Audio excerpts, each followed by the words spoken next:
दिल्ली के पास गुरुग्राम में Lawrence gang के एक बदमाश के मकान पर बुलडोजर चला दिया गया। लॉरेंस गैंग का शातिर बदमाश बताया जाने वाला सूबे गुर्जर इन दिनों जेल में बंद है, जबकि बाहर उसकी काली कमाई से बनाए गए ठिकानों को बुलडोजर चलाकर ध्वस्त कर दिया गया। मानेसर में बनाए गए उसके 4 मंजिला मकान को बुलडोजर ने खंडहर में तब्दील कर दिया। बुलडोजर के एक वार से तो मकान का एक बड़ा हिस्सा टूटकर जमीन पर गिर गया, लेकिन इसके बाद भी बुलडोजर ने अपना काम जारी रखा। कुछ देर बाद ही पूरा का पूरा मकान भरभराकर जमींदोज हो गया। मानेसर नगर निगम के मुताबिक लॉरेंस गैंग के बदमाश सूबे गुर्जर ने बिना इजाजत खेती करने वाली जमीन पर इतना बड़ा मकान खड़ा किया था।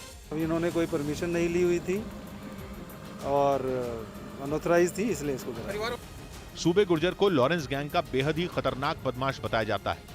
उसके ऊपर हत्या की कोशिश, जबरन वसूली समेत 42 से ज्यादा मुकदमे दर्ज हैं। कहा जाता है कि गुरुग्राम और उसके आसपास के इलाकों में पिछले कुछ सालों में जितनी भी बड़ी वारदात हुई, उनमें ज्यादातर के पीछे सूबे गुर्जर का ही हाथ था। इस बीच गैंगस्टर लॉरेंस बिश्नोई के खास गुर्गे संपत नेहरा ने बम्बिहा गैंग को चेतावनी दी कि लॉरेंस गैंग जल्द ही उससे बदला लेगा। एक रोज पहले ही बम्बिहा गैंग ने लॉरेंस के दोस्त और सिद्धू मूसेवाला की हत्या की साजिश रचने वाले गोल्डी बराड़ को जान से मारने की धमकी दी थी, जिसके बाद मूसेवाला हत्याकांड में ही तिहाड़ जेल में बंद संपत नेहरा के नाम से एक सोशल मीडिया पोस्ट सामने आई। इस पोस्ट के जरिए संपत नेहरा ने बम्बिहा गैंग का जमकर मजाक उड़ाया। लॉरेंस के बेहद खास बताए जाने वाले संपत नेहरा ने बम्बिहा गैंग के बदमाशों को मच्छर तक कह दिया। साथ ही गोल्डी बराड़ को दी गई धमकी से बौखलाए लॉरेंस गैंग ने दावा किया कि वो जल्द ही बम्बिहा गैंग से बदला लेगा। संपत नेहरा की ये धमकी भरी पोस्ट सामने आने के बाद माना जा रहा है कि लॉरेंस गैंग सिद्धू मूसेवाला जैसे हत्याकांड को फिर अंजाम दे सकता है और वो बम्बिहा गैंग से जुड़े किसी बड़े चेहरे या फिर उसके किसी करीबी को निशाना बना सकता है। कहा जाता है कि संपत नेहरा की धमकी को हल्के में नहीं लिया जा सकता, क्योंकि वो लॉरेंस का बेहद खास गुर्गा है। और यही वजह है कि 2018 में जब लॉरेंस ने सलमान खान की हत्या का ऐलान किया था, तब उसने संपत नेहरा को ही उनकी रेकी करने के काम पर लगाया था। जिसके बाद खबर आई थी कि मुंबई पहुंचे संपत नेहरा ने सलमान खान के घर की रेकी भी की थी। इसके साथ ही उसने सलमान खान से जुड़ी हर छोटी से छोटी जानकारी भी जुटा ली थी। उस वक्त लॉरेंस के इस गुर्गे को दिल्ली, हरियाणा और राजस्थान पुलिस भी तलाश कर रही थी और हैदराबाद में सीसीटीवी कैमरे में तस्वीर रिकॉर्ड होने के बाद पुलिस को संपत नेहरा का पता चल गया। इसके बाद गुरुग्राम पुलिस की स्पेशल टास्क फोर्स ने उसे हैदराबाद में ही धर दबोचा और संपत नेहरा को जेल भेज दिया था।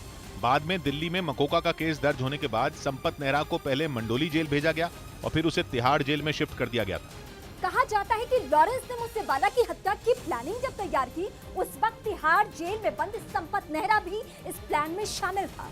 संपत नेहरा अब भी जेल में बंद है, लेकिन उसके नाम से बम्बिहा गैंग को धमकी दी गई, क्योंकि एक रोज पहले ही बम्बिहा गैंग ने मूसेवाला हत्या के मास्टरमाइंड गोल्डी बराड़ के खात्मे का ऐलान कर दिया था, जिसकी उसने तैयारी भी शुरू कर दी। लॉरेंस बिश्नोई को मात देने के लिए बम्बिहा गैंग अपने गुर्गों की संख्या बढ़ाने में जुट गया है, जिसके लिए उसने फिर सोशल मीडिया का ही सहारा लिया और एक पोस्ट करके बदमाशों की भर्ती शुरू कर दी। बम्बिहा गैंग ने इसके लिए बाकायदा एक व्हाट्सएप नंबर भी जारी किया, यानी अब वो लॉरेंस गैंग से मुकाबले के लिए गुर्गों की ऑनलाइन भर्ती कर रहा है। माना जा रहा है कि इससे बम्बिहा गैंग की ताकत और बढ़ जाएगी, जो पंजाब पुलिस के लिए किसी बड़े सिरदर्द से कम नहीं होगा, क्योंकि मूसेवाला हत्याकांड के बाद पुलिस लॉरेंस गैंग के गुर्गों से ही निपटने में जुटी है और ऐसे में बम्बिहा गैंग ने बदमाशों की भर्ती के बाद गैंग वॉर छेड़ दी तो फिर पंजाब पुलिस की परेशानी बढ़ सकती है। इधर दिल्ली पुलिस ने आईएसआई को पनाह में बैठे खालिस्तानी आतंकी रिंदा के एक बड़े प्लान का पर्दाफाश किया। दिल्ली पुलिस के मुताबिक पाकिस्तान में बैठा खालिस्तानी आतंकी हरविंदर सिंह उर्फ रिंदा बम्बिहा और लॉरेंस दोनों गैंग का इस्तेमाल कर रहा है और खालिस्तानी आतंकी रिंदा का यह प्लान तब खुलकर सामने आ गया जब उसके एक करीबी गैंगस्टर को बरेली से गिरफ्तार किया गया। दिल्ली पुलिस के मुताबिक बरेली से गिरफ्तार किया गया गैंगस्टर कंवर रणदीप सिंह रिंदा का साथी तो है ही, वो लॉरेंस और गोल्डी बराड़ के लिए भी काम करता है। जबकि कुछ दिनों पहले ही हिमाचल प्रदेश में कोर्ट के बाहर फायरिंग करने वाले बम्बिहा गैंग के 6 बदमाश गिरफ्तार किए गए थे। दिल्ली पुलिस के मुताबिक पकड़े गए वो 6 बदमाश भी पाकिस्तान में बैठे हरविंदर सिंह उर्फ रिंदा से जुड़े थे और इसी के बाद दिल्ली पुलिस की स्पेशल सेल ने कड़ियां जोड़नी शुरू की तो पाकिस्तान की खुफिया एजेंसी आईएसआई और खालिस्तानी आतंकी रिंदा का खतरनाक प्लान सामने आया और वो ये कि एक दूसरे के खून के प्यासे लॉरेंस और बम्बिहा गैंग को पता तक नहीं चला कि कोई उन्हें उंगलियों पर नचा रहा है।